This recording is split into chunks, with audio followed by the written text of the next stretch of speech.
Hello, students. We're going to do a late tongues talk. Sorry, but I had other things I had to do and I just didn't have time for the tongues.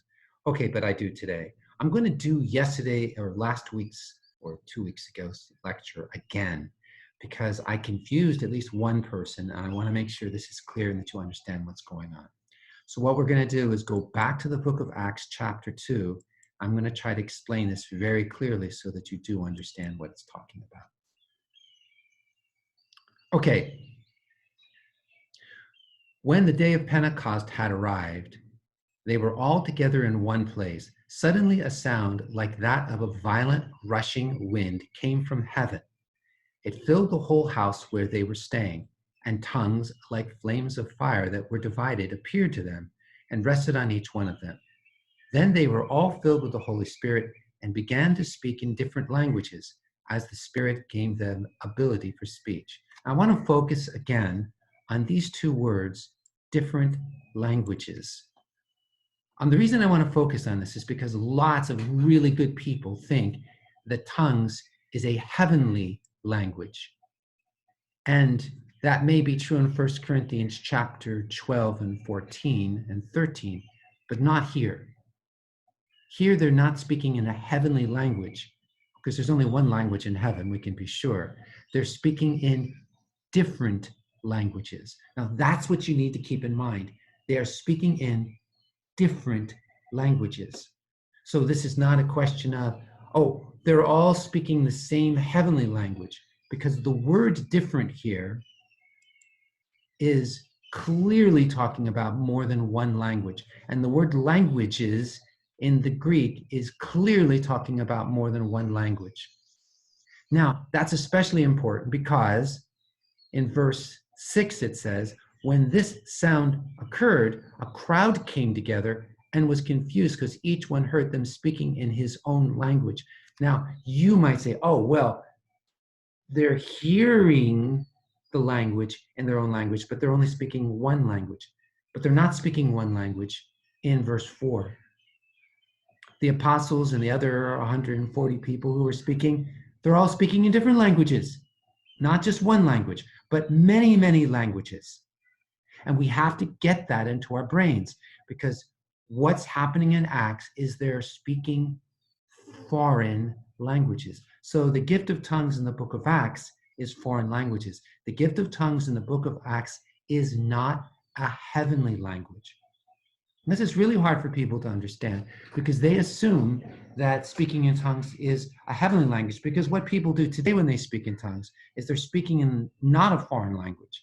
I mean, studies have demonstrated conclusively. I mean, it definitely has happened. I know people who've been in another culture and who miraculously spoke a foreign language in a situation that the Holy Spirit gave them. That was the gift of tongues.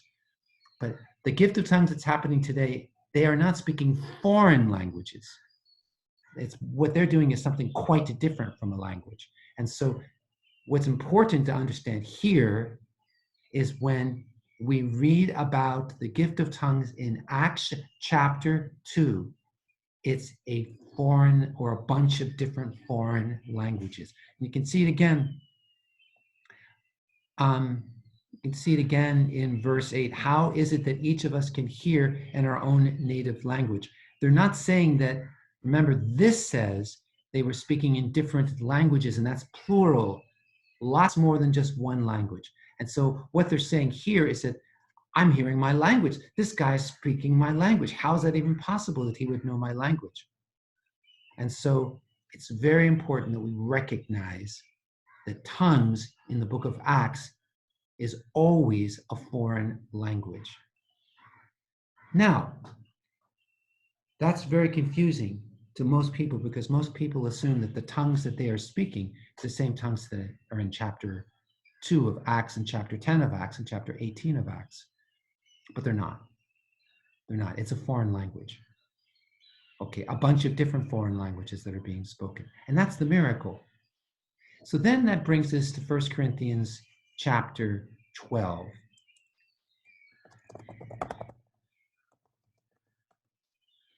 1 Corinthians 12, Paul talks about spiritual gifts, and he says,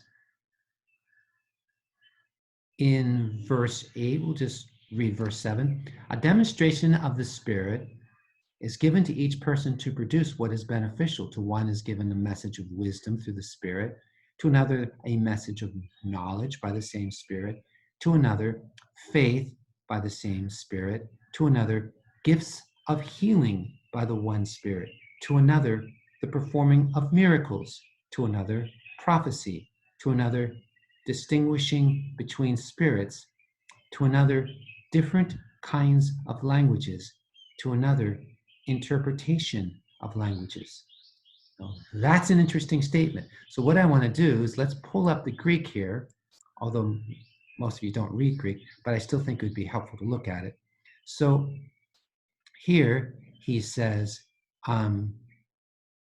to another, a performing of miracles, to another, a prophecy, to another, distinguishing of spirits. And then he says, various kinds of languages. Various kinds of languages. This word kinds here is an important word to understand, because this word kinds, where we get our word generation from, only has 4 different meanings. It can mean descendants. It can mean a small group with a common ancestry, like a family. It can mean a nation of people, or it can mean entities united by common traits, class, or kinds. When it's used here, it can only mean meaning number 4. Meaning number 4 here is the only possible meaning of this word gene, and that is interesting, because that means that gene here means kinds of, class of, and then it's kinds of languages. Now we have a big surprise, because now we discover that the word for tongues is the same word as it is in Acts. And we discover, surprisingly, that when it says to another different kinds of languages, it's the same word for language that we see in Acts chapter 2, where it says they spoke in different languages. And we see that when Paul describes tongues, he calls it different kinds of languages. So the gift of tongues that Paul's talking about in Acts chapter 12 sounds like languages. It can't be one language. In other words, a Christian could say, oh, well, it's a heavenly language.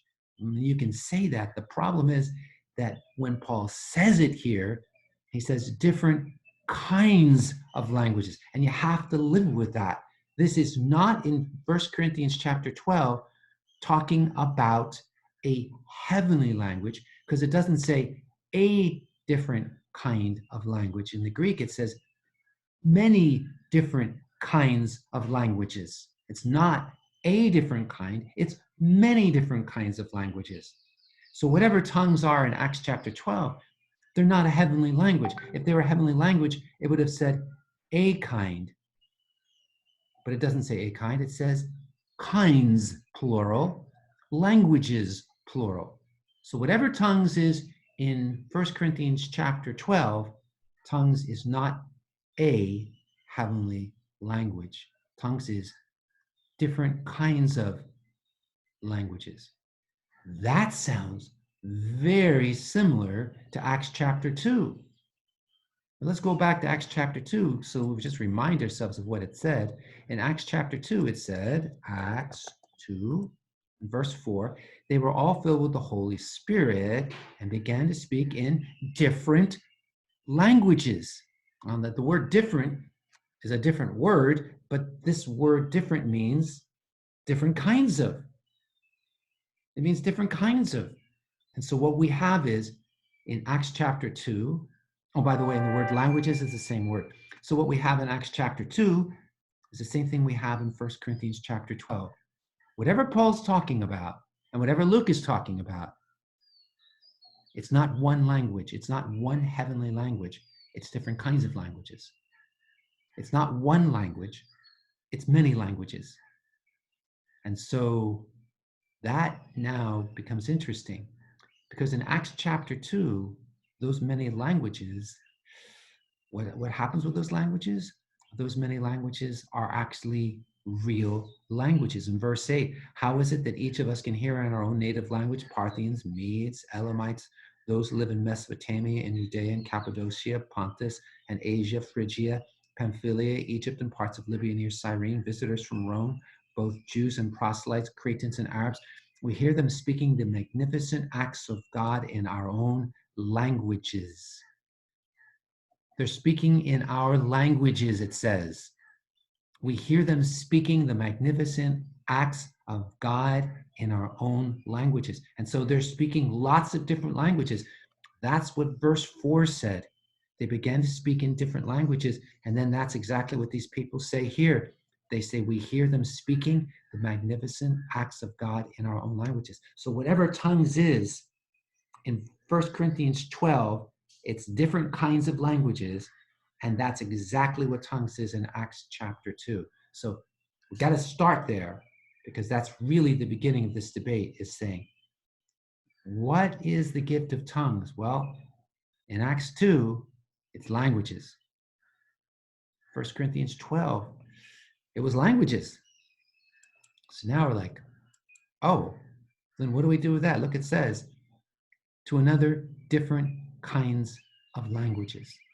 Okay, so now just wanted you to think about this, and it's confusing so far. Don't worry. I honestly am confused about this myself, and so we have time to go before we figured it all out. Okay, so have a great weekend, and I hope that this will make you think some. Thanks.